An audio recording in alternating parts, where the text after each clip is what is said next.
Phone tapping విచారణ వల్ల తనలాంటి వాళ్లకు న్యాయం జరుగుతుందని అనుకోవడం లేదన్నారు జాగృతి అధ్యక్షురాలు కవిత. మున్సిపల్ ఎన్నికల టైంలోనే ఎందుకు విచారణకు పిలుస్తున్నారని నిలదీశారు.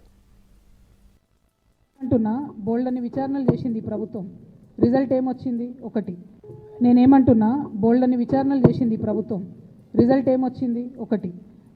రెండు, మున్సిపల్ ఎన్నికల టైంలోనే ఎందుకు విచారణకు పిలుస్తున్నారు? మున్సిపల్ ఎన్నికల టైంలోనే ఎందుకు షో చేస్తున్నారు? ఇప్పుడు పబ్లిక్ అటెన్షన్ ఎందుకు డైవర్ట్ చేస్తున్నారు? ఎందుకంటే బీసీలు అడగద్దు, 42% మాకు ఎందుకు ఇవ్వాలని అడగద్దు. హైదరాబాద్ మహానగరంలో చాలా నగరాలలో ఎంత రిజర్వేషన్ వచ్చింది? 31% వచ్చింది. కొన్ని చోట్ల 36 వచ్చింది, కొన్ని చోట్ల 37 వచ్చింది. అంటే 42 మాత్రం ఎక్కడా కూడా రాలేదు.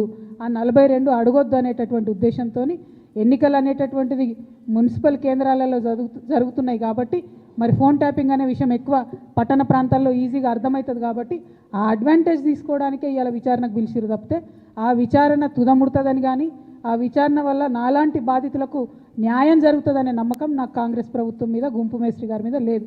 నేను 100% చెప్తున్నా, ఇది గుంపు మేస్త్రి గారు, గుంటనక్క గారు కలిసి బీసీ ప్రజలను మభ్యపెట్టడానికి ఆడుతున్నటువంటి నాటకం. నేనేమంటున్నా బోల్డని విచారణలు చేసింది ప్రభుత్వం. రిజల్ట్ ఏమొచ్చింది? ఒకటి. రెండు, మున్సిపల్ ఎన్నికల టైంలోనే ఎందుకు విచారణకు పిలుస్తున్నారు? మున్సిపల్ ఎన్నికల టైంలోనే ఎందుకు షో చేస్తున్నారు? ఇప్పుడు పబ్లిక్ అటెన్షన్ ఎందుకు డైవర్ట్ చేస్తున్నారు?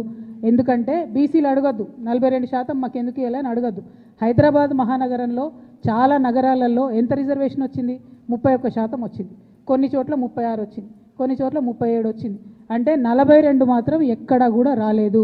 ఆ 42 అడగొద్దు అనేటటువంటి ఉద్దేశంతో ఎన్నికలు అనేటటువంటిది మున్సిపల్ కేంద్రాలలో జరుగుతున్నాయి కాబట్టి మరి ఫోన్ ట్యాపింగ్ అనే విషయం ఎక్కువ పట్టణ ప్రాంతాల్లో ఈజీగా అర్థమవుతుంది కాబట్టి ఆ అడ్వాంటేజ్ తీసుకోవడానికే ఇవాళ విచారణకు పిలిచిరు తప్పితే ఆ విచారణ తుదముడుతుందని కానీ ఆ విచారణ వల్ల నాలాంటి బాధితులకు న్యాయం జరుగుతుందనే నమ్మకం నాకు కాంగ్రెస్ ప్రభుత్వం మీద, గుంపు మేస్త్రి గారి మీద లేదు.